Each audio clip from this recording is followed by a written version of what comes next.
이란이 오열하고 있습니다. 이란의 미사일 폭격과 자폭 드론을 무력화시킬 한국산 무기가 또다시 중동에 공급된 겁니다. 미국산 무기가 부족한 UAE를 집중 공략한 이란. UAE만 무너뜨리면 중동과 미국 모두 결국 항복할 수밖에 없다라고 확신한 겁니다. 하지만 결과는 충격적이었습니다. 한국의 천궁 2가 이란의 미사일 폭격을 전부 막아냈고 UAE의 긴급 요청에 2차, 3차 물량이 추가로 배치된 겁니다.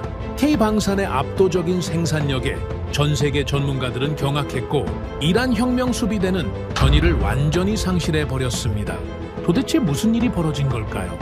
무너질 뻔한 UAE를 지켜낸 대한민국. 지금 시작합니다. 중동 최강이라 자부하던 UAE의 방공망이 단 1시간 만에 박살났습니다. 이란 반군의 자폭 드론이었어요. 값싼 깡통 드론 수십 대가 1조 원짜리 최첨단 시스템을 비웃듯 뚫고 들어왔습니다. 그날 밤 알타프라 기지 지하 통제실에서 저는 얼굴에 박힌 유리 파편을 뽑을 겨를도 없이 모래바닥에 처박혀 있었어요. 천장이 내려앉았습니다. 콘크리트 먼지가 배를 찔렀죠. 기어서 콘솔까지 갔습니다. 스크린이 살아있었어요. 녹색불, 클리어. 그 불빛이 제 눈을 태우는 것 같았습니다. 밖에서는 제 부하들이 죽어가고 있는데 이 미국산 깡통은 아무 일도 없다고 말하고 있었으니까요. 저는 칼리파 알자베르, 이 기지의 작전 차관입니다. 28년 동안 이 하늘 아래 서 있었어요. 장비를 믿었습니다. 그 장비를 만들어 판 미국을 믿었습니다. 그런데 그 순간 저를 가장 먼저 배신한 건 수천억 원짜리 미제 쇳덩이였어요.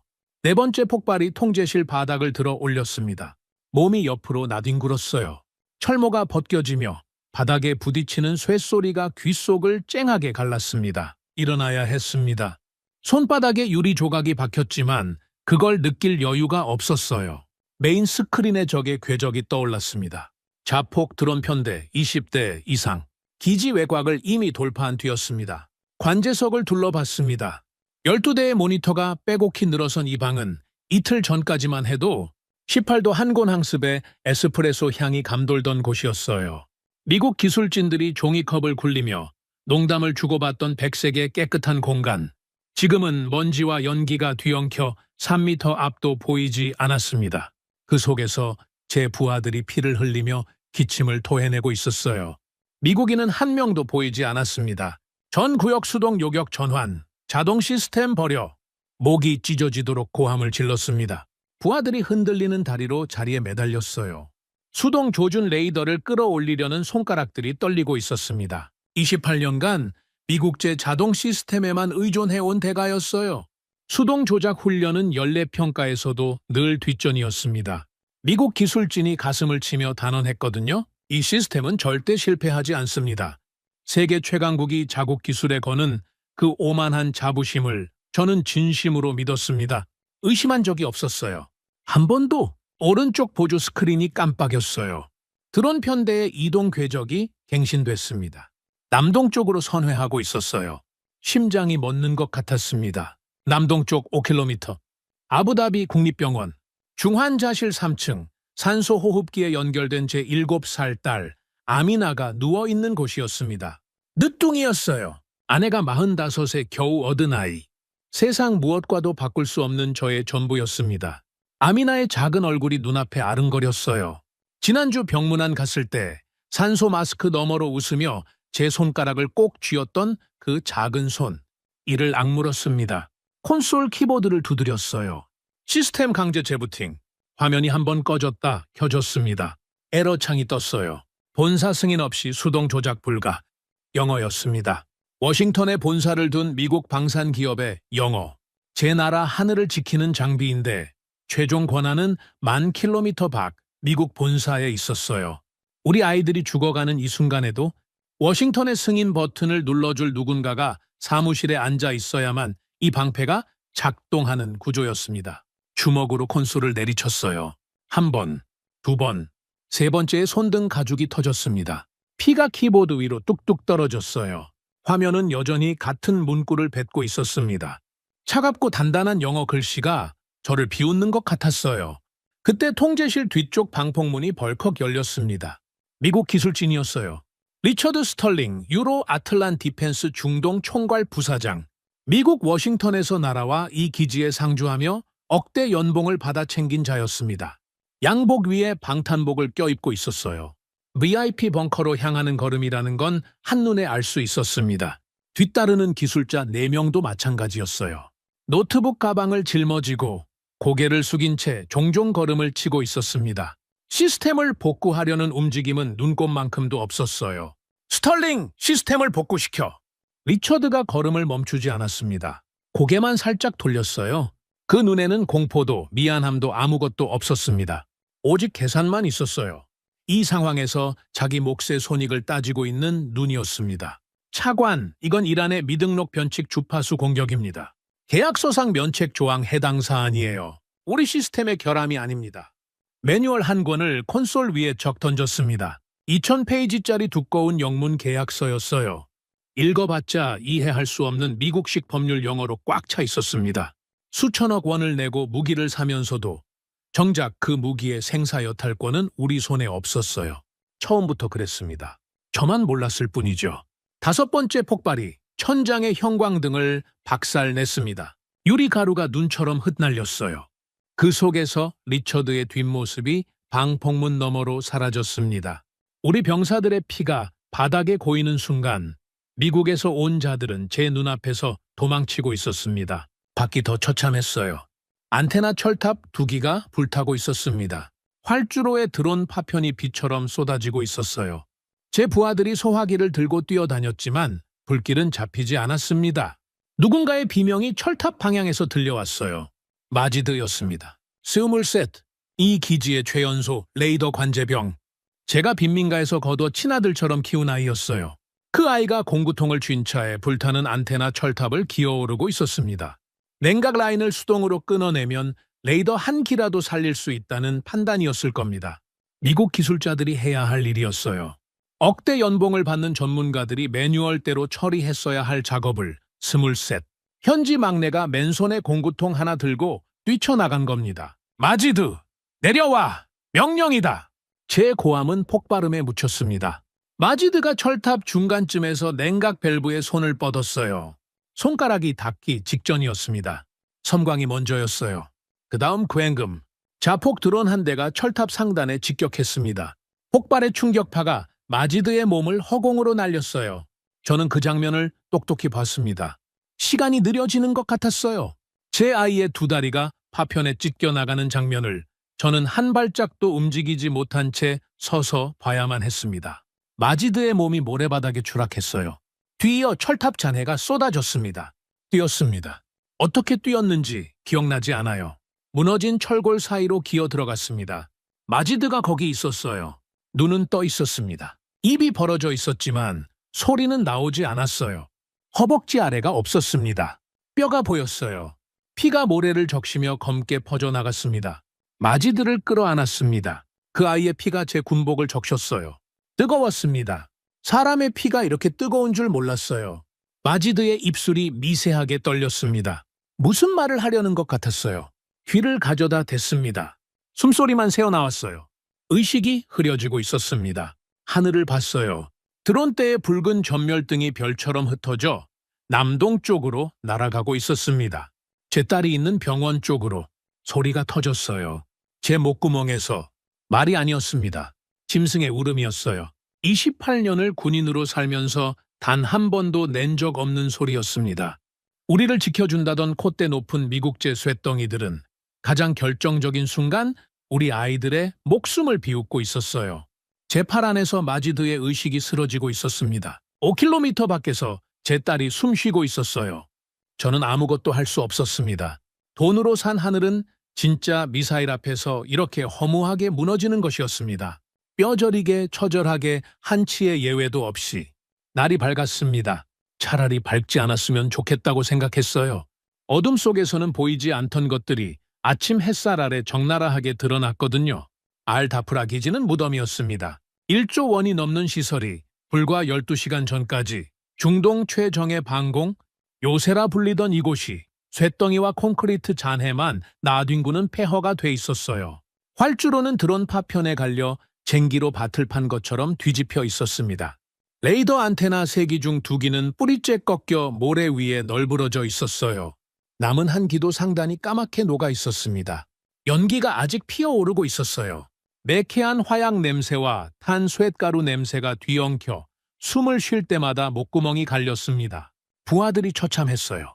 들것에 실려 나가는 자, 벽에 기대한 자, 붕대를 감는 자, 동료의 시신 앞에 무릎 꿇고 울고 있는 자, 제가 28년간 길러온 병사들이었습니다. 한 명 한 명의 이름을 알고, 고향을 알고, 가족을 아는 제 부하들이었어요. 그 아이들이 피투성이 모래바닥 위에 흩어져 있었습니다. 속보가 떴어요. 미국 군사 전문지 디펜스 데일리가 전 세계에 타전했습니다. UAE 방어망일 시간 만에 붕괴. 그 한 줄이 제 28년 군 경력을 짓밟았어요. 세계가 지켜보고 있었습니다. 중동 최대 군비를 자랑하던 나라의 하늘이 싸구려 드론대 앞에서 종잇장처럼 뚫렸다는 소식을. 수치가 아니라 치욕이었습니다. 압둘라 장관이 기지에 도착했어요. 왕족 출신, 이 나라 국방의 최고 책임자. 장관의 얼굴에서 핏기가 사라져 있었습니다. 평소에는 금태 안경 너머로 여유를 잃지 않던 분이었어요. 그런 분이 폐허가 된 기지를 둘러보며 입술을 파르르 떨고 있었습니다. 한마디도 하지 않았어요. 한마디도 할 수 없는 표정이었습니다. 리처드 스털링이 아직 기지 안에 있었어요. 밤새 VIP 벙커에 숨어 있다가 폭격이 멋자 느긋하게 나타난 겁니다. 양복은 여전히 깔끔했습니다. 주름 하나 없었어요. 방탄복도 벗은 상태였습니다. 안전하다는 판단이 섰으니까요. 제 부하들의 피가 마르기도 전에 이자는 양복 소매의 먼지를 털어내고 있었습니다. 참을 수 없었어요. 압둘라 장관보다 제가 먼저 움직였습니다. 리처드의 멱살을 움켜쥐었어요. 양복깃이 찢어지는 소리가 났습니다. 리처드의 눈이 동그래졌어요. 이런 취급을 받아본 적이 없는 눈이었습니다. 미국 방산기업의 부사장이 중동의 군인에게 멱살을 잡힐 거라곤 상상도 못했겠죠. 수천억 원을 처먹고 1시간도 못 버티는 쓰레기를 팔아먹은 거냐? 리처드가 제 손을 뿌리쳤어요. 양복에 묻은 먼지를, 제 부하들의 핏자국이 섞인 먼지를 손바닥으로 탁탁 털어냈습니다. 그 동작이 능숙했어요. 이런 상황을 여러 번 겪어본 자의 여유가 배어 있었습니다. 차관, 감정적으로 나오시면 대화가 안 됩니다. 이건 이란의 미등록 변칙 주파수 공격이에요. 계약서 제14조 면책 조항에 명시돼 있습니다. 적의 비정규 전파 교란으로 인한 시스템 오작동은 보증 범위 밖이에요. 콘솔 위에 두꺼운 매뉴얼 북을 던졌습니다. 2000페이지짜리 영문 계약서가 먼지를 일으키며 떨어졌어요. 리처드는 그 계약서를 손가락으로 톡톡 두드렸습니다. 그리고 전시 위험 수당이 아직 입금되지 않은 상태입니다. 추가 기술 지원은 미결제 사안이 해소된 이후에 논의할 수 있어요. Done. 제 부하들이 피를 쏟고 마지드가 2다리를 잃은 이 폐허에서 이 자의 입에서 나온 1000마디가 돈이었습니다. 압둘라 장관이 리처드에게 다가갔어요. 장관의 손이 떨리고 있었습니다. 분노가 아니라 무력감이었어요. 왕족의 자존심으로도 감당할 수 없는 굴욕이 장관의 어깨를 짓누르고 있었습니다. 더 끔찍한 일이 벌어졌어요. 2차 방어선을 구축해주겠다던 유럽연합군 고문단이 리처드의 면책 주장에 동조하기 시작한 겁니다. 미국이 빠지면 자기들도 책임질 이유가 없다는 셈법이었겠죠. 예비 레이더의 전원 플러그를 아예 뽑아버렸습니다.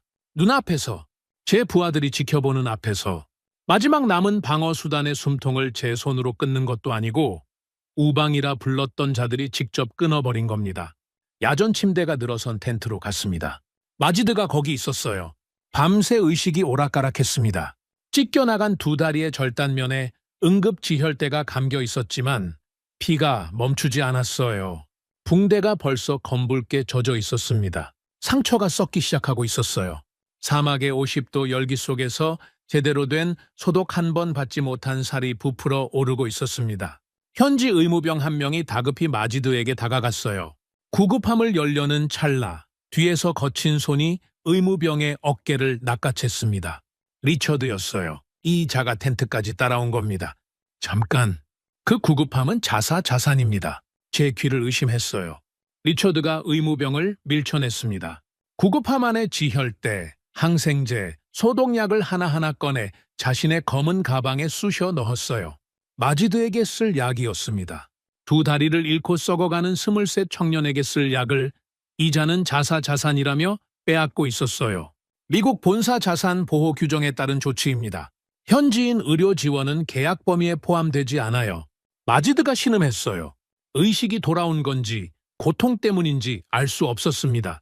리처드는 마지드를 한 번도 쳐다보지 않았어요. 바닥에 피 묻은 거즈가 떨어져 있었는데 그걸 구두 끝으로 밀어내며 지나갔습니다. 이 자에게 마지드는 사람이 아니었어요. 계약서에 적히지 않은 이름일 뿐이었습니다. 압둘라 장관이 텐트 밖에 서 있었어요. 폐허가 된 기지를 바라보고 있었습니다. 어깨가 축 처져 있었어요. 20분 전까지 분노로 떨리던 그 어깨가 이제는 체념으로 무너져 있었습니다. 장관이 주머니에서 위성 전화를 꺼냈어요. 두바이를 향한 긴급 대피 헬기 요청이었습니다. 고위 강요 전원 두바이 이동. 기지는 포기한다. 그 한마디에 남은 모든 것이 끝나는 소리가 들렸어요. 제28년이 이 하늘 아래 쌓아온 모든 것이 전용 헬기가 기지 동쪽 공터에 내려앉았습니다. 리처드가 가장 먼저 뛰어갔어요. 검은 가방을 움켜쥔 채 우리 병사들에게서 빼앗은 약이 든 가방을 말입니다. 헬기 착륙장까지 가는 길에 부상당한 현지 병사 한 명이 리처드의 바짓가랑이를 붙잡았어요. 왼팔에 부목을 댄 어린 병사였습니다. 20살이 채 안 돼 보였어요. 살려주십시오. 예보. 리처드가 그 손을 내려다봤어요. 이코.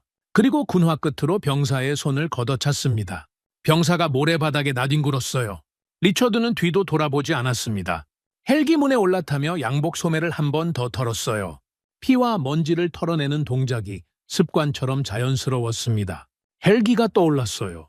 거센 바람이 모래를 일으켰습니다. 그 흙먼지를 뒤집었으며 저는 통제실로 돌아갔어요. 아니, 통제실이었던 곳으로. 산산조각 난 미제 레이더 콘솔이 거기 있었습니다.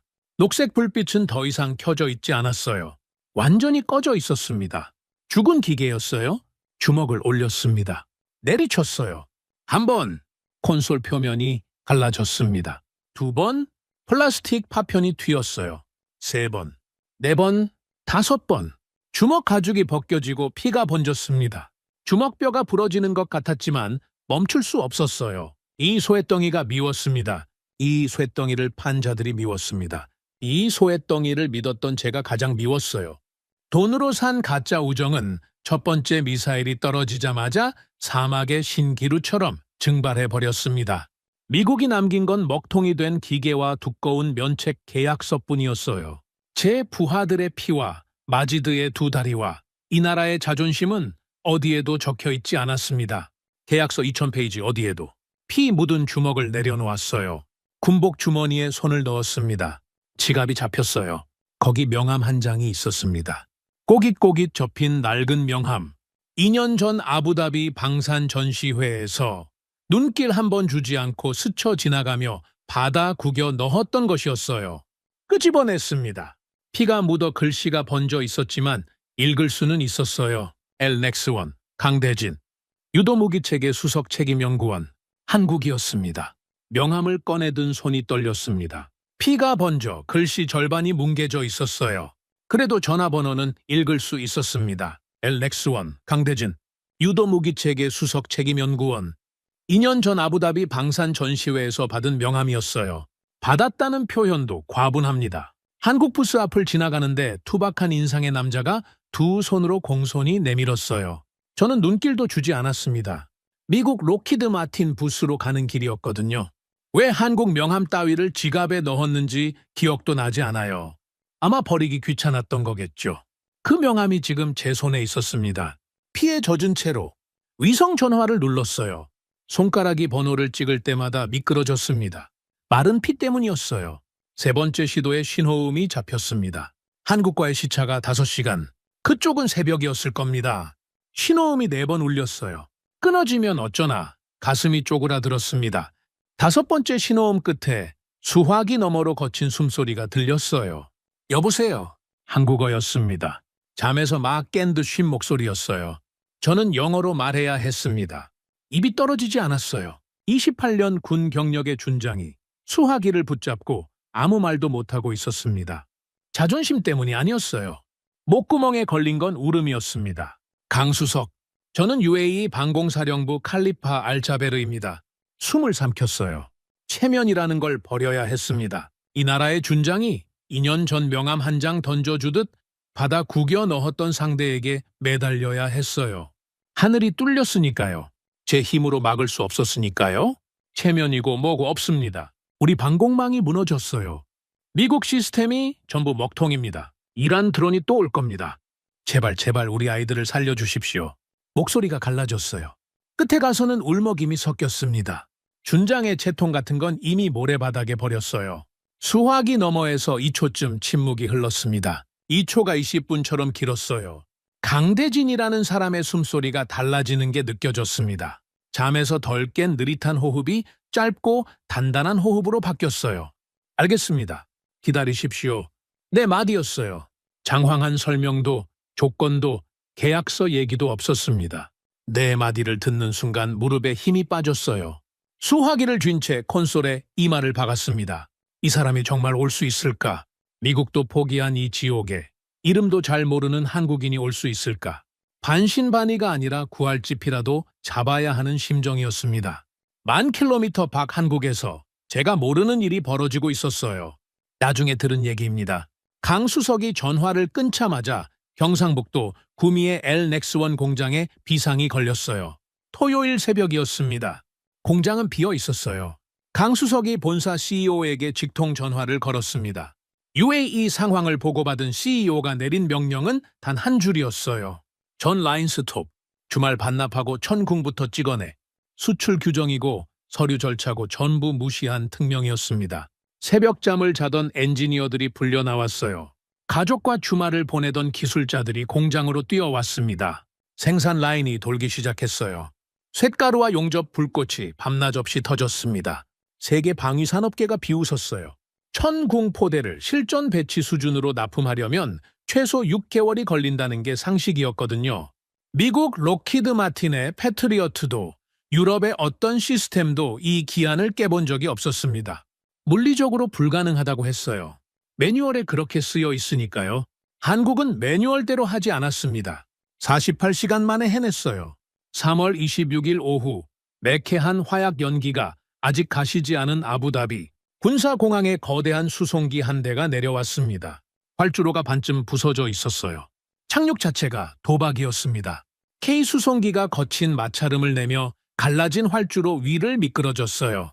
바퀴에서 흙먼지가 폭발처럼 솟았습니다. 간신히 멈춰섰어요.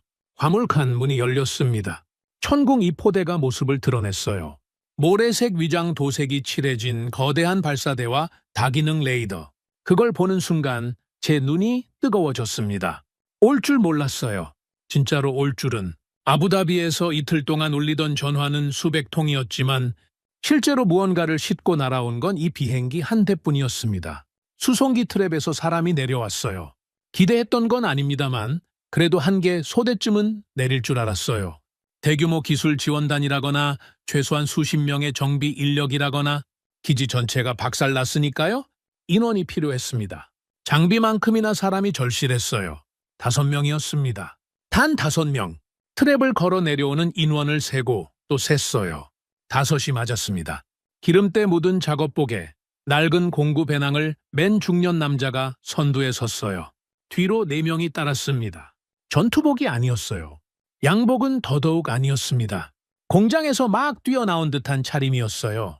한 명은 배낭이 볼록하게 붉어져 있었는데 나중에 알고 보니 그 안에 스패너보다 컵라면과 믹스커피가 더 많이 들어 있었습니다. 공항 한쪽에 대피해 있던 미국 용역들이 킥킥거리기 시작했어요. 리처드가 떠난 뒤에도 남아있던 하급 기술자들과 군사 컨설턴트 무리였습니다. 본국 철수편을 기다리는 중이었어요. 저게 뭐야? 고철 팔러 온 자살 특공대냐? 영어로 내뱉는 조롱이 바람에 실려왔습니다. 웃음소리가 퍼졌어요. 대놓고 손가락질하는 자도 있었습니다. 고작 5명이 깡통 미사일을 들고 미국이 포기한 기지를 살리겠다고? 그게 그들의 계산이었어요. 틀린 계산은 아니었습니다. 상식적으로는요. 미국의 최전계 기술진 20명이 손을 놓고 도망친 기지를 한국인 5명이 어쩌겠다는 겁니까? 선두에 선 남자가 조롱을 들었을 겁니다. 분명히 들었어요. 거리가 30m도 안 됐으니까요. 그런데 고개를 돌리지 않았습니다. 눈길 한번 주지 않았어요. 완전히 무시했습니다. 미국인들의 비웃음 따위는 이 남자의 관심 밖이었어요. 그 무시가 어떤 반박보다 강했습니다. 공항 바닥에 주저앉아 있었습니다. 제가요?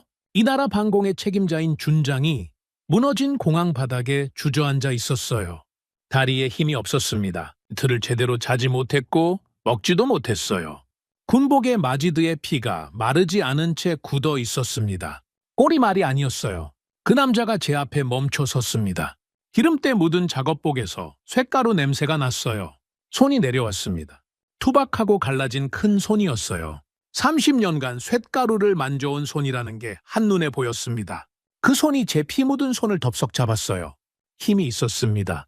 거칠었지만 따뜻했어요. 그 손에 이끌려 몸이 올라왔습니다. 강대진 수석이었습니다. 명함 속에 이름이 눈앞에 서 있었어요. 2년 전 전시회에서 제가 눈길도 주지 않았던 그 사람이 10,000km를 날아와 제 피 묻은 손을 잡아 일으키고 있었습니다. 입을 열었어요. 투박하고 거친 억양이었습니다. 나중에 안 건데 경상도 사투리라고 하더군요. 한국의 남동쪽 지방 말이라고. 거칠었지만 그 거친 울림 속에 허튼 소리가 한 톨도 없었어요. 늦어서 미안합니다. 밥 무었던 친구 집 대문이 박살났는데 뒷짐지고 계산기나 두드릴 순 없지 않습니까? 무슨 뜻인지 정확히 알아듣지 못했어요. 통역장교 오마르가 옆에서 번역해 줬습니다. 한 문장 한 문장을 듣는데 코끝이 시큰해졌어요. 밥을 얻어먹은 집, 박살난 대문, 계상이 대신 뛰어온 사람, 리처드가 던지고 간 2,000페이지짜리 면책 계약서와 이 남자의 한마디가 제 머릿속에서 나란히 놓였습니다. 같은 무기를 파는 사람들이었어요. 같은 방산업계 사람들이었습니다. 리처드도 무기를 팔았고 이 남자도 무기를 가져왔어요. 미국은 계약서를 던지고 떠났습니다. 한국은 사람을 보내왔어요. 5명뿐이었지만 계약서는 한 장도 꺼내지 않았습니다. 강수석의 손을 놓지 못했어요. 잡은 손을 놓으면 이 사람도 신기루처럼 사라질 것 같았거든요. 미국이 그랬듯이, 유럽이 그랬듯이 강수석이 제 손을 다시 한번 꽉 쥐었습니다. 아무 말 없이. 그 악력이 어떤 계약서보다 단단했어요. 기지에 도착한 강수석이 제일 먼저 한 일은 장비 점검이 아니었습니다. 폐허가 된 기지를 둘러보는 것도 아니었어요. 텐트를 찾았습니다. 마지드가 누워있는 야전 텐트를요. 40분 동안 마지드의 곁에 쭈그려 앉아 상처를 들여다봤어요. 한마디도 하지 않았습니다. 다리가 찢겨나간 절단면을, 부풀어 오른 살을, 검붉게 젖은 붕대를 묵묵히 봤어요. 눈빛이 무거웠습니다. 밖으로 나왔을 때 제가 열쇠 하나를 내밀었어요. 두바이 시내 5성급 특급 호텔 키였습니다. 이 지옥에 와준 것만으로도 감사한 분들이었어요. 잠이라도 편히 주무셔야 했습니다. 밥이라도 제대로 드셔야 했어요. 강수석, 호텔을 잡아뒀습니다. 차량도 대기시켜놨어요. 숙소에서 쉬시면서 작전을 세우십시오. 강수석이 열쇠를 받았어요. 손바닥 위에 올려놓고 잠깐 들여다봤습니다. 번쩍이는 금색 키홀더였어요. 이 폐허에서 유일하게 깨끗한 물건이었습니다. 공중으로 던졌어요. 가볍게 튕기듯 손가락으로 퉁쳐 올렸습니다. 금색 열쇠가 포물선을 그리며 모래바닥에 떨어졌어요. 강수석은 그걸 쳐다보지도 않았습니다. 이미 등을 돌리고 있었어요. 비냄새와 모래바람이 진동하는 야전 텐트 쪽으로 걸어가고 있었습니다. 우리는 여기서 잡니다. 배낭을 텐트 흙바닥에 툭 던졌어요. 50도 폭염에 찢어진 방탄 텐트였습니다. 모래가 들이치고 쇳가루가 날리고 피 냄새가 배어있는 공간이었어요. 리처드가 버리고 간 빈 커피잔과 매뉴얼 북이 나뒹굴고 있었습니다. 미국인들이 에스프레소를 홀짝이며 에어컨을 틀었던 바로 그 자리에 강수석이 털썩 주저앉았어요. 나머지 4명도 아무 말 없이 따라 앉았습니다. 저는 그 광경을 이해할 수 없었어요. 5성급 호텔을 던져버리고 죽은 자들의 피가 마르지 않은 흙바닥을 택한 겁니다. 왜? 미국 기술자들은 기지에 상주할 때도 매일 시내 호텔로 퇴근했어요. 계약서에 숙소 등급이 명시돼 있었거든요. 주니어급이 4성급, 시니어급이 5성급. 전시 상황에서도 그 조항을 들먹이며 에어컨이 나오는 벙커를 요구했습니다. 그게 제가 아는 방산 기업 사람들의 전부였어요. 정비기술 담당 최영철 직장장이 배낭을 풀었습니다. 52세라고 했어요. 한국팀에서 가장 나이가 많은 사람이었습니다. 덩치는 크지 않았지만 손이 빨랐어요. 배낭에서 나온 것들이 기이했습니다. 스패너와 니퍼 사이사이에 빨간 뚜껑이 달린 초록색 병이 여러 개 끼워져 있었어요. 한국 글씨가 적힌 분홍색 연고 튜브, 종이 봉지에 든 가루 음료, 은박지에 쌓인 면발 덩어리, 공구함이 아니라 구호품 보따리 같았습니다. 최 직장장이 마지드의 침대 곁에 쭈그려 앉았어요. 마지드는 의식이 오락가락하고 있었습니다.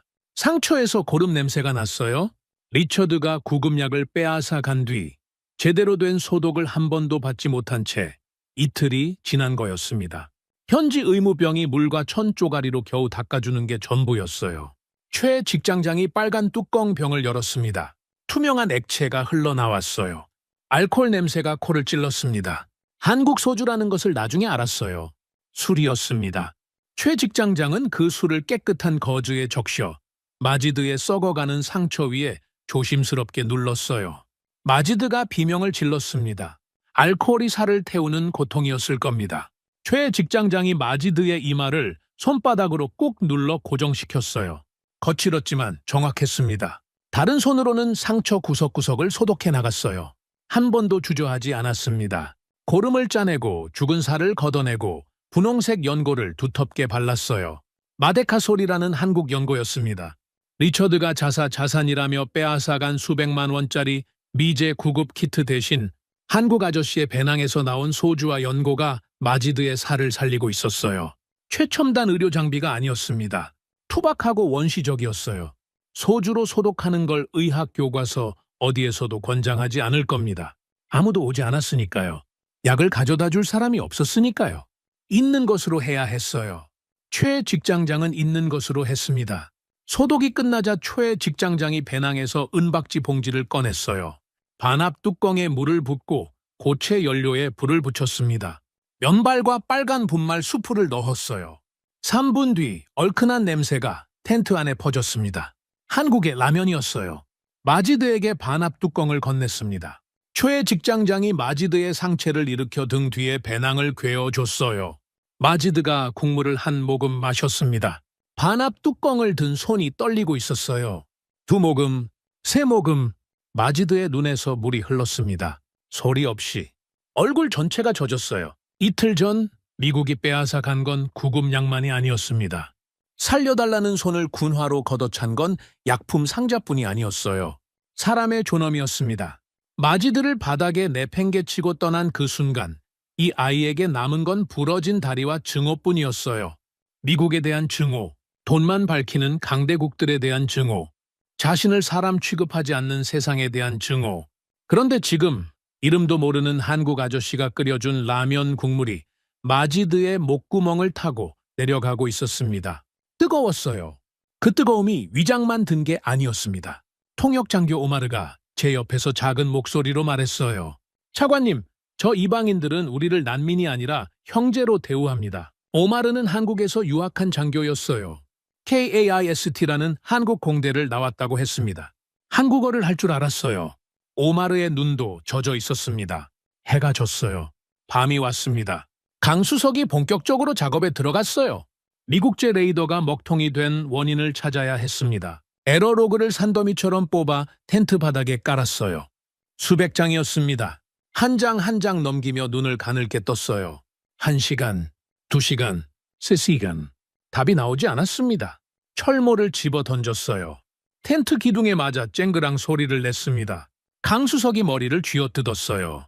미국 AI 슈퍼컴퓨터로도 잡아내지 못한 사각지대가 종이 위에서 눈에 보일 리 없었습니다.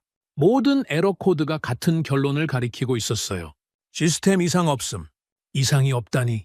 시스템이 멀쩡한데 레이더가 드론을 못 잡았다니. 말이 안 됐습니다. 텐트 밖으로 나왔어요. 밤 공기가 낮보다 나았지만 여전히 뜨거웠습니다. 40도는 됐을 겁니다. 모래바람이 얼굴을 핥히었어요. 강수석이 텐트 옆 모래 언덕에 홀로 쭈그려 앉은 노인을 발견했습니다.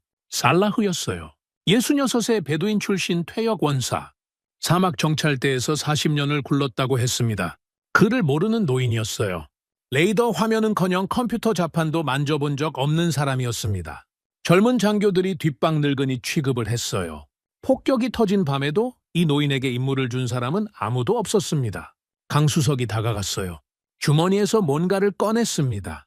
담배 한 갭이 한국산 티스라는 담배였어요. 살라흐에게 정중히 내밀었습니다. 불을 붙여줬어요. 노인의 주름진 손이 담배를 받았습니다.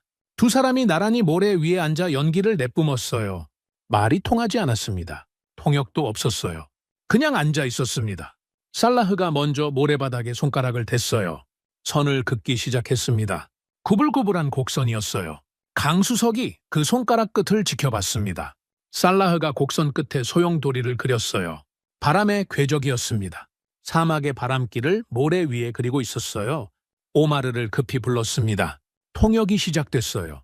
살라흐의 말은 단순했습니다. 매일 밤 11시 페르시아만에서 불어오는 바닷바람이 알다프라 서쪽 협곡을 때립니다. 그때 거대한 모래 회오리가 생겨요.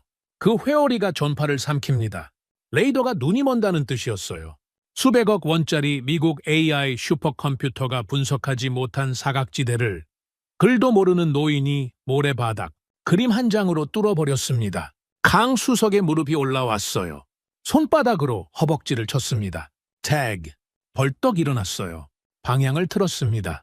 마지드가 누워있는 텐트 쪽으로 뛰었어요. 마지드의 침대 옆에 도면을 펼쳤습니다.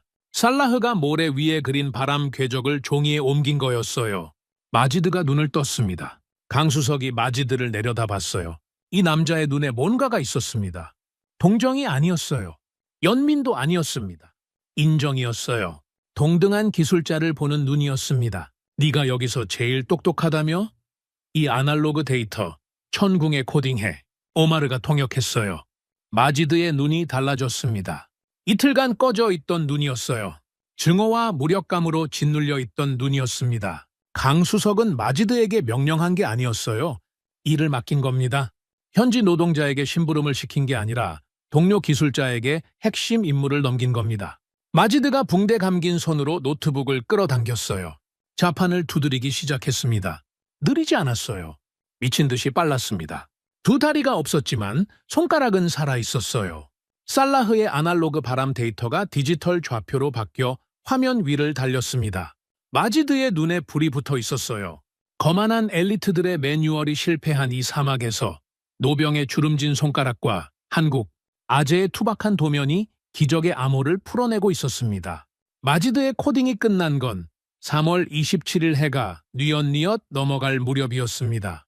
살라흐의 바람 데이터가 천궁 메인보드에 이식됐어요. 레이더 보정값이 갱신됐습니다. 화면 한 구석에 노란 점이 깜빡이며 새로운 탐지 영역이 열렸어요. 미국 시스템이 평생 보지 못한 사각지대가 드디어 눈을 뜬 겁니다. 강수석이 화면을 확인하고 고개를 한번 끄덕였어요. 잘했다는 말 대신이었습니다. 잠깐의 안도였어요. 정말로 잠깐이었습니다. 새벽 3시 요란한 사이렌이 기지 전체를 찢었어요. 잠든 자도 깨어있던 자도 일제히 몸이 굳었습니다. 재가동된 레이더 끝단에 빨간 점들이 떠오르기 시작했어요. 하나 둘이 아니었습니다. 수십 개였어요. 스크린 상단에서 하단으로 쏟아져 내리듯 번지고 있었습니다. 이란 탄도미사일, 동시에 2차 자폭 드론 편대. 3일 전 공격은 시작에 불과했던 겁니다. 이번에는 드론만이 아니었어요. 마하의 속도로 낙하하는 탄도탄이 섞여 있었습니다. 드론으로 방공망을 교란시키고 그 틈에 진짜 미사일을 꽂아 넣는 복합 공격이었어요. 기지를 완전히 지워버리겠다는 의도가 읽혔습니다. 제 심장이 바닥으로 꺼지는 것 같았어요. 글로벌 위기관리센터에서 최고 등급 적색 경보가 발령됐습니다. 생존 확률 0%, 방형 100km 내 즉각 대피. 이 기지에 있는 모든 생명체에게 내려진 사형 선고였어요. 통제실 안이 얼어붙었습니다. 숨소리조차 들리지 않았어요. 스크린에 빨간 점들이 초단위로 가까워지고 있었습니다. 병사들의 눈에 공포가 떠올랐어요. 이틀 전 폭격의 기억이 생생했으니까요. 동료가 피를 쏟는 장면을, 마지드의 다리가 찢겨나가는 장면을 살아남은 자들 모두가 봤습니다. 위성통신이 터졌어요. 한국 본사에서 걸려온 긴급 연락이었습니다. 윤학수 전무, 해외 리스크 관리 책임자였어요. 수화기 너머로 울리는 목소리가 피를 토하는 것 같았습니다. 강수석 미친 새끼야. 들려? 3시간 뒤면 거기 쑥대밭 돼. 이란이 전면전 각오하고 물량을 쏟아붓고 있어. 당장 대사관 방탄차 타고 빠져. 강수석이 수화기를 귀에서 떼지 않았어요. 아무 말도 하지 않았습니다. 윤 전무의 목소리가 통제실 전체에 울렸어요. 스피커로 전환한 게 아니었습니다. 그만큼 크게 악을 쓰고 있었어요. 핵심 연구원 5명이야. 니들 죽으면 유도무기 사업부가 통째로 날아가. 이건 명령이다. 본사 이사회 결의야. 강수석의 표정이 변하지 않았어요. 눈 하나 깜빡이지 않았습니다. 통신이 끊겼어요. 3초 뒤 다시 울렸습니다. 윤 전무가 끊기지 않으려고 연달아 걸고 있었어요. 강수석이 수화기를 내려놓았습니다. 조용히 기지 밖에서 엔진 소리가 들렸어요. 두바이 주재 한국 대사관에서 보낸 장갑차가 도착한 겁니다. 살 길이었어요. 저체 타면 2시간 안에 두바이에 도착합니다. 안전한 대사관 건물 안에서 에어컨 바람을 맞으며 이 기지가 불타는 걸 TV로 볼 수 있었어요. 타이밍을 맞춘 듯 화상회의 스크린이 켜졌습니다. 리처드 스털링이었어요. 두바이 특급 호텔 로비가 배경이었습니다. 양복이 새 것이었어요. 와인잔을 손에 들고 있었습니다. 제 부하들의 피가 마르기도 전에 이 잔은 와인을 홀짝이며 화면에 얼굴을 들이밀었어요. 칼리파, 한국 친구들에게 전해. 깡통 무기 들고 설쳐봤자 개죽음이야. 패트리어트도 못 막는 이란 탄도탄을 고철천 군기 어떻게 막겠어? 도망칠 수 있을 때 도망쳐라. 내가 베풀 수 있는 마지막 조언이야. 와인을 한 모금 마시며 웃었습니다. 비웃음이었어요. 그 얼굴이 스크린 가득 찼습니다. 3일 전 제 부하들의 약을 빼앗아 가면서도 저런 표정이었어요. 변한 게 없었습니다. 이 자에게 우리는 처음부터 사람이 아니었어요. 통제실이 가라앉았습니다. 리처드의 조롱이 끝나고 적색경보 사이렌만 울리고 있었어요. 모든 시선이 강수석에게 쏠렸습니다. 한국팀 4명의 시선도, 제 부하들의 시선도, 마지드의 시선도. 이 텐트 안의 모든 숨소리가 강수석의 입술 위에 멈춰 있었어요. 저는 강수석 앞에 무릎을 꿇었습니다. 준장이, 이 나라 방공의 책임자가 이방인 앞에 2 무릎을 꿇었어요. 강수석 도와준 것만으로도 좋카오. 당신들이 여기서 죽을 이유는 없소. 제발 살아서 돌아가시오. 목을 놓아 울었습니다. 더는 체면을 지킬 수 없었어요. 이 사람들을 죽일 수 없었습니다. 사흘 전 전화 한 통에 10,000km를 날아와 준 은인들을 제 무능 때문에 이 사막에 묻을 수 없었어요. 살려보내야 했습니다. 장갑차가 밖에 있었어요. 아직 갈 수 있었습니다. 박상훈 선임의 손이 보였어요. 공구함 위에 올려진 손이 미세하게 떨리고 있었습니다. 가장 젊은 한국 엔지니어였어요. 34. 제가 이 사막에서 지켜야 할 부하들보다 어린 나이였습니다. 박 선임이 공구함을 내려다보고 있었어요. 잡을까 말까, 남을까 떠날까. 그 손끝에 선택이 매달려 있었습니다. 강수석이 움직였어요. 제 어깨를 잡아 일으켰습니다. 무릎 꿇은 저를 일으켜 세운 뒤 제 눈을 똑바로 봤어요. 입을 열지 않았습니다. 대신 옆으로 한 걸음 갔어요. 윤 전무와의 통신에 쓰던 위성 전화가 콘솔 위에 놓여 있었습니다. 1,500만 원짜리 장비, 본사와의 유일한 연결선이었어요. 강수석이 그걸 집어들었습니다. 오른손에 쥐었어요. 무게를 가늠하듯 한 번 들어 올렸습니다. 바닥에 내리쳤어요. 쨍! 액정이 갈라졌습니다. 한 번 더. 기판이 튀어나왔어요. 그걸 바닥에 놓고 군홧발로 밟았습니다. 1번, 2번, 3번. 가루가 됐어요. 플라스틱 파편과 회로 조각이 흙바닥 위에 흩어졌습니다. 본사와의 줄을 제 손으로 끊어버린 겁니다. 복귀 명령을, 살길을. 이 남자는 자기 발로 짓밟았어요. 통제실이 정지했습니다. 사이렌 소리조차 멀어지는 것 같았어요. 강수석이 고개를 들었습니다. 제 부하들을 둘러봤어요. 한 명 한 명의 얼굴을. 한국팀 4명의 얼굴도 봤습니다. 박선임의 떨리는 손도 봤어요. 사자우였습니다. 피 흘리는 전우 버리고 도망가는 호로 자식은 대한민국에 없다. 전원 위치 사수해! 경상도 사투리가 콘크리트 벽에 부딪혀 울렸어요. 오마르가 통역했습니다. 떨리는 입술로. 목소리가 갈라졌어요. 차관님, 이 미련한 한국 아재들이 이 지옥에서 우리랑 같이 되지겠답니다. 통역이 끝난 뒤 3초간 아무 소리도 나지 않았어요. 그리고 터졌습니다. 울음이. 제 부하들의 울음이. 3일간 공포와 절망 속에 눌러놓았던 모든 것이 한꺼번에 터졌어요. 죽음을 기다리고 있었습니다. 미국이 버리고 유럽이 떠나고 정부마저 철수 헬기를 부른 뒤 이 기지에 남은 건 죽음뿐이라고 생각했어요. 그런데 이 이방인이 10,000km 밖에서 온 이 남자가 살 수 있는 길을 제 발로 부셔버리고 우리와 함께 죽겠다고 선언한 겁니다. 의무도 계약도 없었어요. 이 나라의 국민도 아니었습니다. 이 하늘 아래 가족이 있는 것도 아니었어요. 그런데 남았습니다. 병사들이 바닥에서 일어났어요. 무기를 고쳐 잡았습니다. 울면서 눈물을 닦지도 않은 채 총을 들었어요. 3일간 죽은 눈으로 벽에 기대앉아 있던 자들이 일어서고 있었습니다. 강수석이 만든 건 전술이 아니었어요. 이 남자가 1,500만 원짜리 전화기를 부순 그 순간 이 통제실 안의 공기가 바뀌었습니다. 죽음을 기다리는 공기에서 죽더라도 서서 죽겠다는 공기로 박선임의 손이 멈춰 있었어요. 공구함 위에서 더 이상 떨리지 않았습니다. 박선임이 공구함을 열었어요. 납땜 인두기를 꺼냈습니다. 도망가는 손이 아니라 싸우는 손이었어요. 살기 위해 꼬리를 마는 짐승의 본능조차 이 사나이들이 맺은 뜨거운 핏빛 의리를 꺾지 못했습니다. 강수석의 사자후가 끝나고 통제실에서 가장 먼저 움직인 건 한국 사람이 아니었습니다. 바하드였어요. 야전 공병대 주임원사. 덩치가 산만한 사내였습니다. 이틀간 이 남자는 기지 구석에 널브러져 바닥에 침만 뱉고 있었어요. 눈이 죽어 있었습니다. 미국이 도망치고 장관이 철수 헬기를 부르고 적색 경보가 울려도 꿈쩍하지 않았어요. 싸울 이유가 없었으니까요. 지킬 하늘이 이미 무너졌다고 생각했으니까요. 그 파하드가 눈물을 훔치며 벌떡 일어섰습니다. 의자가 뒤로 넘어갔어요. 텐트 천장에 머리가 닿을 듯한 거구가 통제실 한가운데 우뚝 섰습니다. 얼굴이 벌겋게 달아올라 있었어요. 핏대가 목덜미까지 솟아 있었습니다. 손님들이 우리 하늘을 지키려다 죽겠다는데 이 땅의 주인이 구경만 할 텐가? 포효였어요. 사자후였습니다. 콘크리트 벽이 울릴 만큼 거대한 울림이었어요. 오마르의 통역이 필요 없었습니다. 말의 뜻을 몰라도 그 소리에 담긴 것이 무엇인지 모를 사람은 없었어요. 지휘관의 명령이 떨어지기도 전이었습니다. 동원령이 하달된 것도 아니었어요. 파하드의 일갈 하나에 텐트 바닥과 복도와 참회에 널브러져 있던 병사들이 일어나기 시작했습니다. 1명, 2명이 아니었어요. 수십 명이, 수백 명이 몰려왔습니다.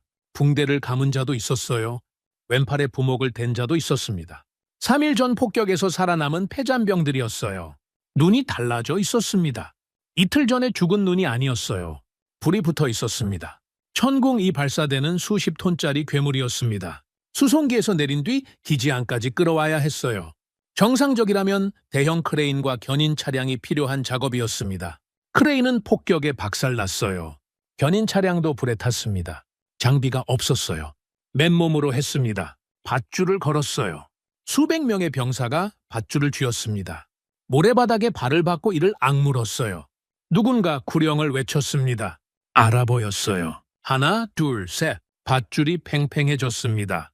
수십 톤의 쇳덩이가 꿈쩍도 하지 않았어요. 다시 하나, 둘, 셋. 모래가 파이며 발이 미끄러졌습니다. 쓰러진 자가 일어나 다시 밧줄을 잡았어요. 세 번째 구령에 발사대가 움직였습니다. 삐걱거리는 금소금과 함께 센티미터 단위로 사막 언덕 진지를 향해 수백 개의 맨손이 만들어낸 움직임이었어요. 기계가 해야 할 일을 사람이 하고 있었습니다. 강수석이 그 광경을 봤어요. 아무 말도 하지 않았습니다. 입술을 한번 깨물었어요. 돌아섰습니다. 자기 할 일로. 진짜 전쟁은 그때부터였어요. 발사대를 진지에 우겨 넣는 건 시작에 불과했습니다. 천궁 시스템이 사막 위에 서 있다고 해서 쏠 수 있는 게 아니었거든요. 미국제 레이더와 한국 천궁의 언어가 달랐습니다. 미국 시스템은 나토 표준 데이터 링크로 돌아갔어요. 천궁은 한국 독자 프로토콜이었습니다. 서로 말이 통하지 않는 두 기계를 강제로 연결해야 했어요. 물리적으로. 소프트웨어가 아니라 케이블로. 하드웨어 직결이었습니다. 타임어택 180분, 3시간. 적이 도달하기 전에 끝내야 했어요. 아니, 끝내지 못하면 죽는 거였습니다. 마지드가 휠체어에 앉아 메인 콘솔 앞을 잡았어요. 살라흐의 아날로그 기류 데이터를 천궁 메인보드에 통합하는 작업이었습니다. 키보드를 두드리는 마지드의 손가락에서 피가 배어나왔어요. 이틀 전 붕대를 감은 손이었습니다. 키보드 사이사이로 핏방울이 떨어졌어요. 마지드는 멈추지 않았습니다. 타자기가 부서져라 두드렸어요.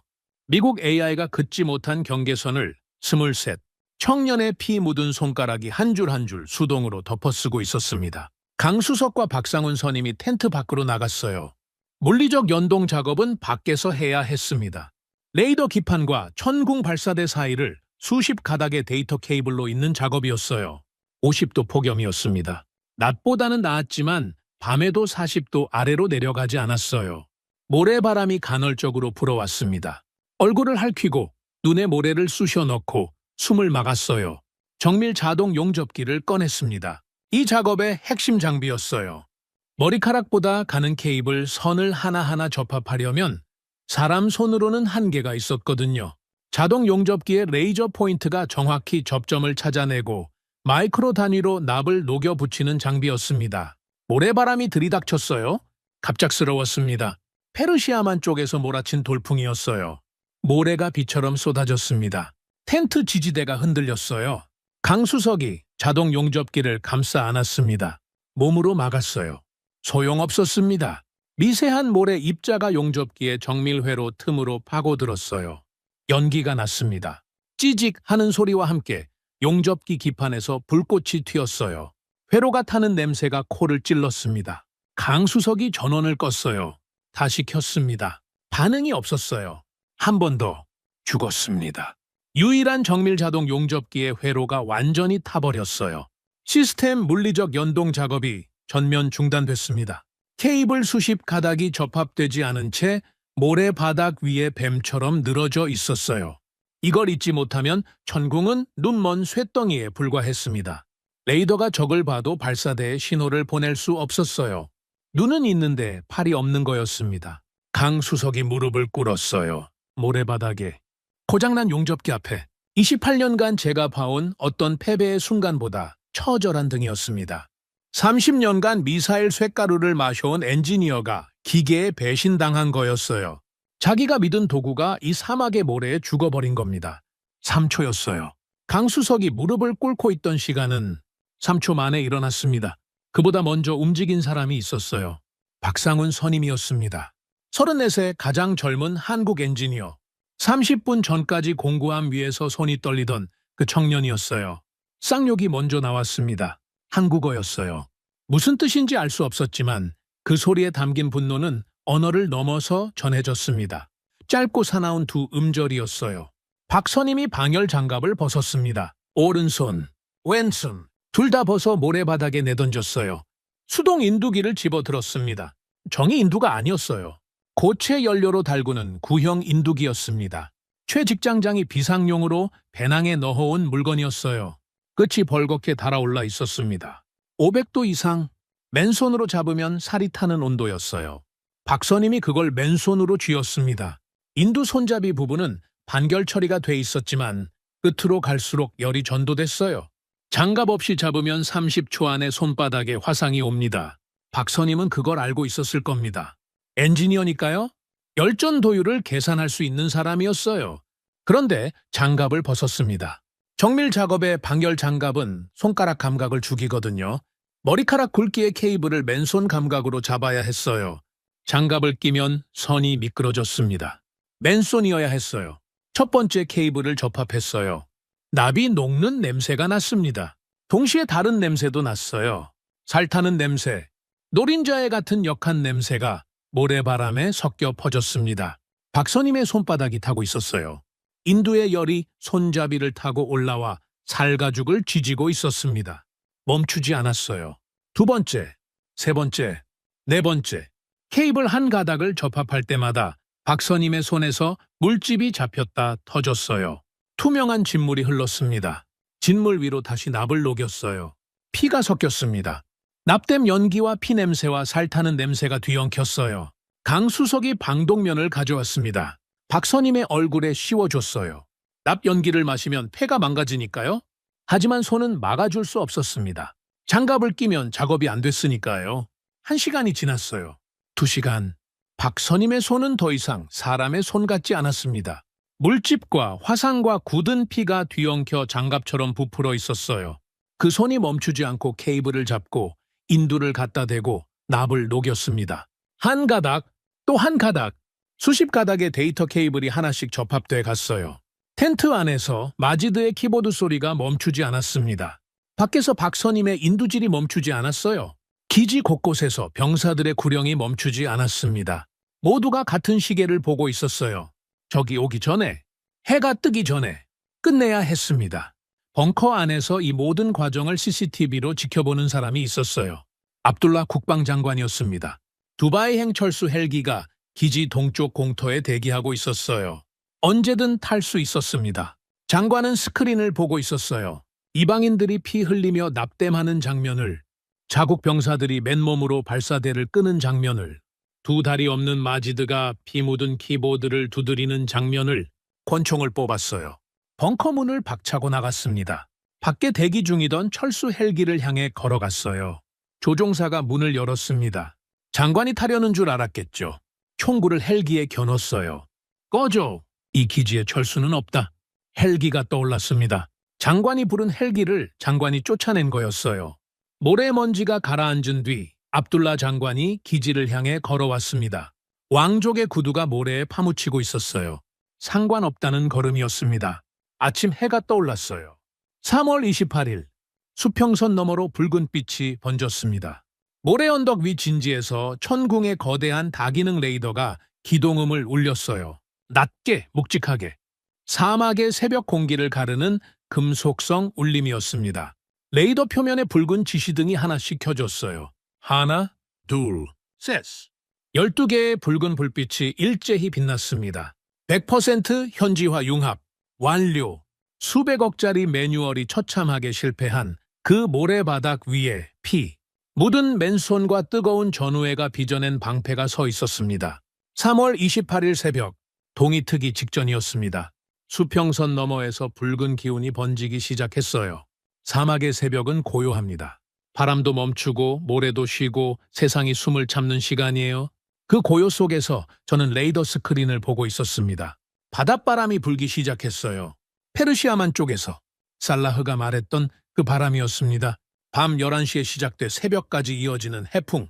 알다프라 서쪽 협곡을 때리며 거대한 모래 호어리를 만드는 바람. 미국 레이더의 눈을 멀게 하는 바람이었어요. 스크린 왼쪽 구석에 노이즈가 번졌습니다. 모래 회오리가 전파를 삼키기 시작한 겁니다. 미국제 레이더였다면 이 순간 화면이 깨끗해졌을 거예요. 클리오, 안전.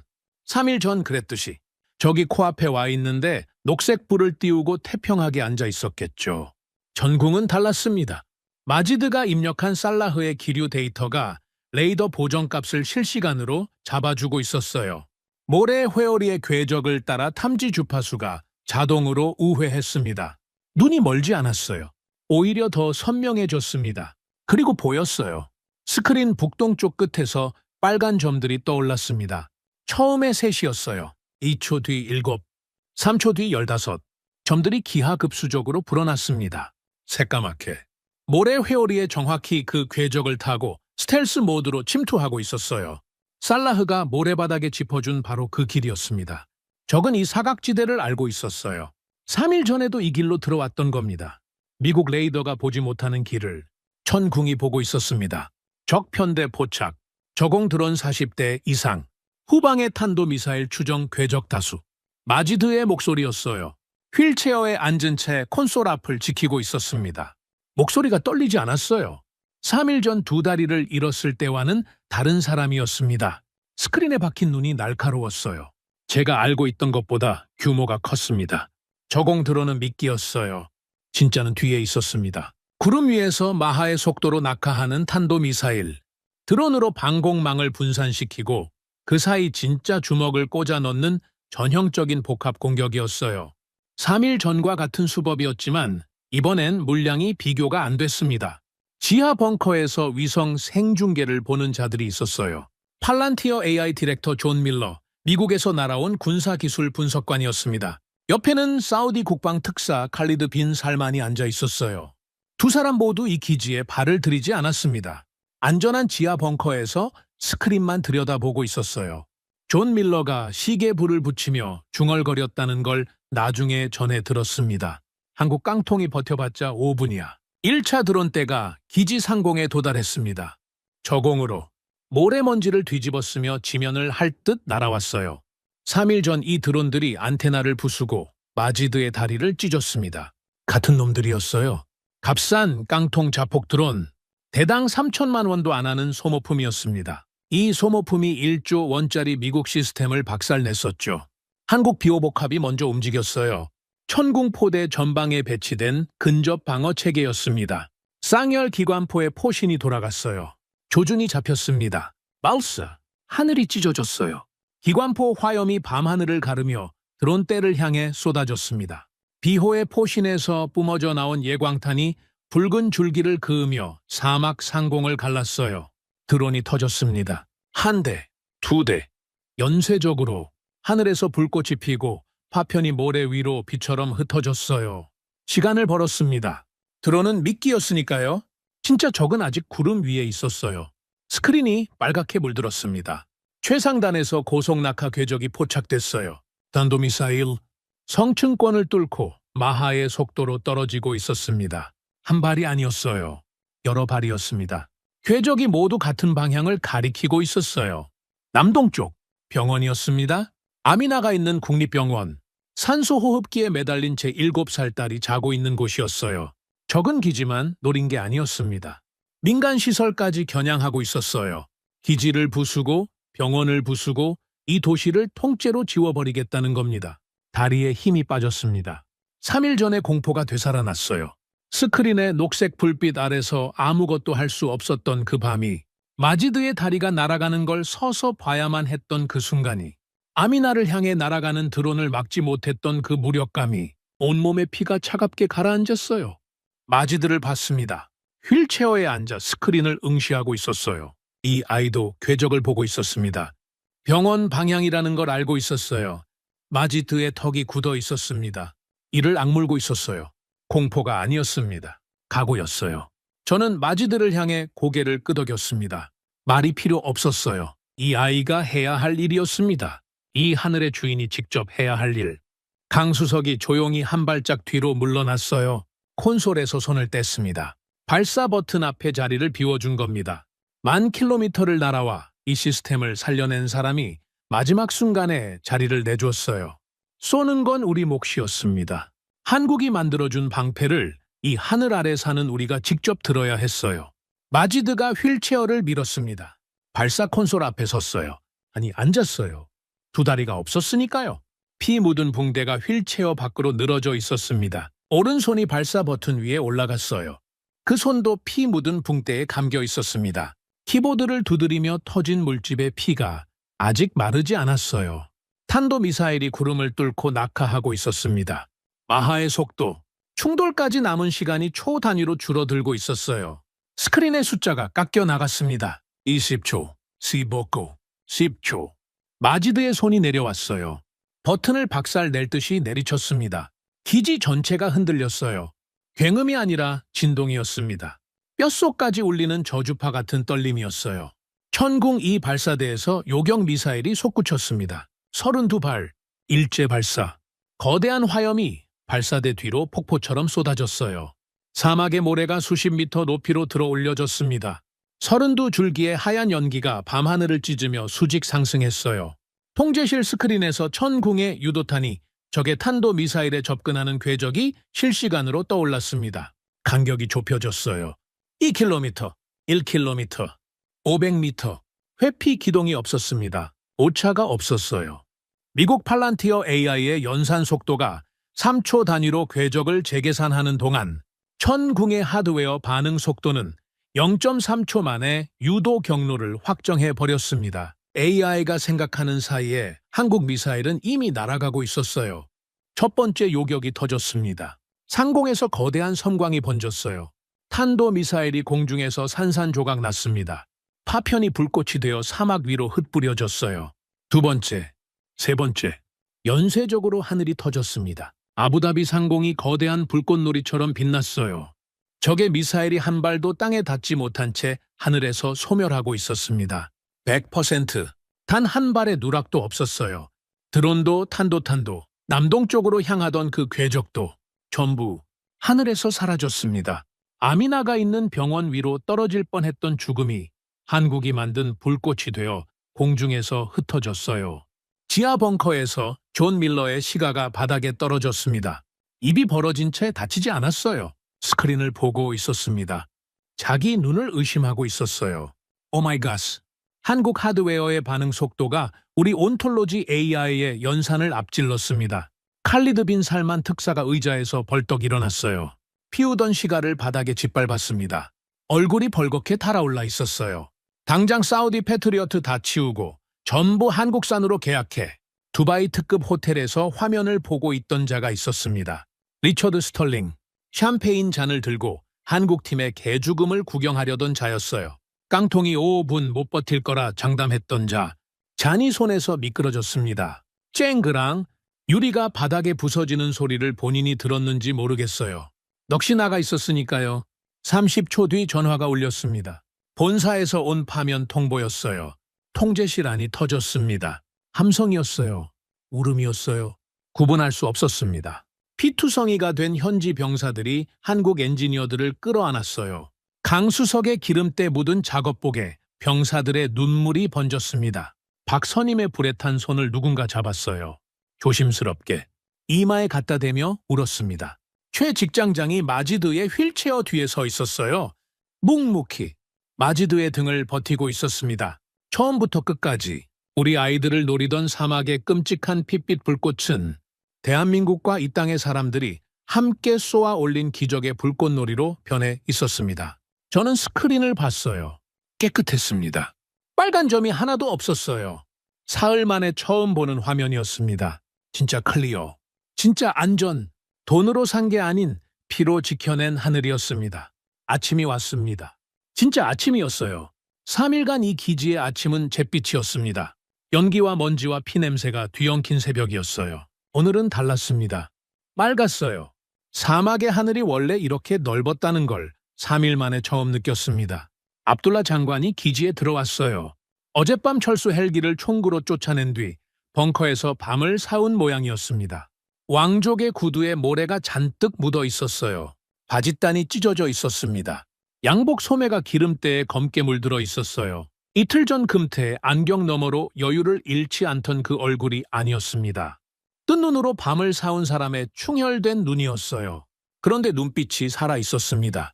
장관이 기지 한가운데를 걸었어요. 폐허 위에 서 있는 천궁포대를 지나 맨몸으로 발사대를 끌었던 밧줄 자국이 파인 모래 위를 지나 박선임의 피가 떨어진 납땜 작업대를 지나갔습니다. 한 발짝 한 발짝이 느렸어요. 밤새 벌어진 일의 흔적을 전부 눈에 담고 있었습니다. 강수석이 야전 텐트 앞에 서 있었어요. 작업복에 기름때와 모래와 누군가의 피가 뒤엉켜 있었습니다. 3일간 씻지 못한 얼굴이었어요. 눈 밑에 시커먼 그늘이 내려앉아 있었습니다. 강수석은 장관을 보자 허리를 굽히려 했어요. 인사를 하려던 거였습니다. 장관이 먼저 숙였어요. 허리가 아니었습니다. 상체 전체를 접었어요. 왕족이었습니다. 이 나라 국방의 최고 권력자였어요. 그 사람이 기름때 묻은 한국 엔지니어 앞에서 허리를 꺾어 절한 겁니다. GP. 오래. 주변 병사들이 굳어졌어요. 장관이 이런 예를 갖추는 장면을 본 사람은 아무도 없었을 겁니다. 강수석이 당황했어요. 양손을 허둥거리며 장관의 어깨를 부축하려 했습니다. 장관이 고개를 들었어요. 눈이 젖어 있었습니다. 한마디도 하지 않았어요. 할 수 없었을 겁니다. 말로는 되지 않는 것이 있으니까요. 위성 라디오가 울렸습니다. 제 주파수였어요. 수신을 눌렀습니다. 잡음 섞인 음성이 흘러나왔어요. 5km 밖 국립병원에서 보낸 통신이었습니다. 아미나가 웃고 있다고 했어요. 산소 마스크 너머로 간호사에게 손을 흔들었다고 했습니다. 활력 징후 안정, 호흡 정상. 제 7살 딸이 3일간 죽음이 머리 위를 날아다니는 동안에도 살아서 숨 쉬고 있었습니다. 무릎이 꺾였어요. 서 있을 수가 없었습니다. 라디오를 쥔 채 모래바닥에 주저앉았어요. 소리가 나오지 않았습니다. 목구멍이 막혀 있었어요. 눈에서만 물이 흘렀습니다. 멈출 수 없었어요. 오후가 됐습니다. UAE 정부 강요들이 기지에 도착했어요. 긴급 회의가 소집됐습니다. 저는 회의에 참석하지 않았어요. 참석할 체력이 남아있지 않았습니다. 나중에 결과를 전해 들었어요. 만장일치였다고 했습니다. 하늘을 지켜준 생명의 은인 한국에 대한 보답.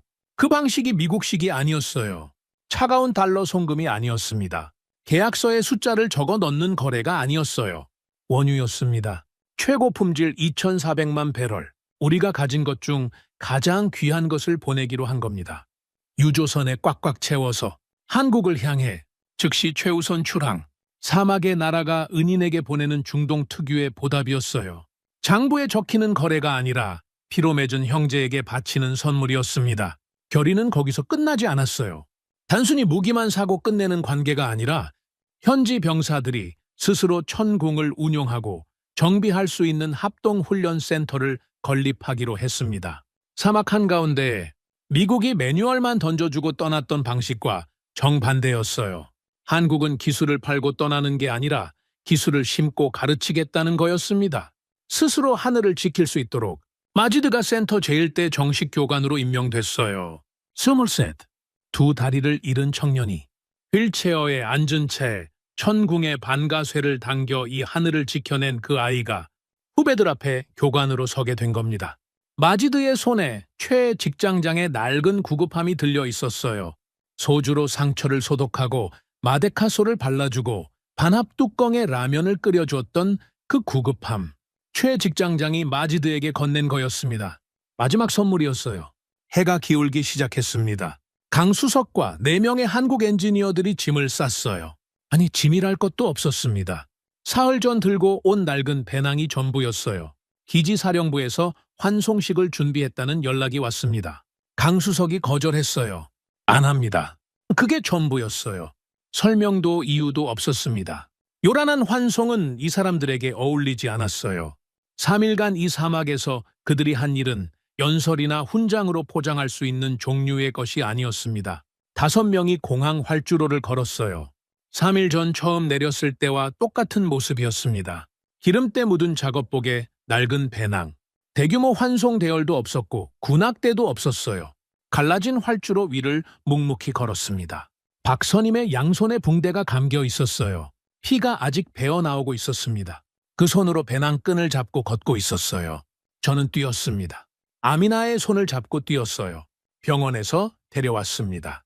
의사가 말렸어요. 아이 상태가 아직 완전하지 않다고. 상관없었습니다. 이 아이에게 보여줘야 했어요. 이 아이의 하늘을 지켜준 사람들의 등을 보여주어야 했습니다. 활주로 끝에서 수송기에 오르려던 강수석의 등에 대고 소리쳤어요. 뭐라고 소리쳤는지 기억나지 않습니다. 아마 이름을 불렀을 거예요. 강수석이 돌아봤습니다. 아미나를 안고 서 있었어요. 7살 딸이 제 목에 매달려 있었습니다. 산소 마스크가 벗겨져 있었어요. 작은 얼굴에 웃음이 있었습니다. 이 아이는 몰랐어요. 3일간 무슨 일이 있었는지, 누가 이 아이의 머리 위에서 죽음을 걷어냈는지. 아미나는 그냥 웃고 있었어요. 강수석의 발이 트랩 위에서 멈췄습니다. 제 눈을 봤어요. 아미나를 봤어요. 입술이 미세하게 떨렸습니다. 이 사람도 딸이 있다고 했어요. 졸업식도 못 가준 딸이 한국에 있다고. 강수석이 트랩을 내려왔습니다. 한 발짝, 2발짝 제 앞에 섰어요.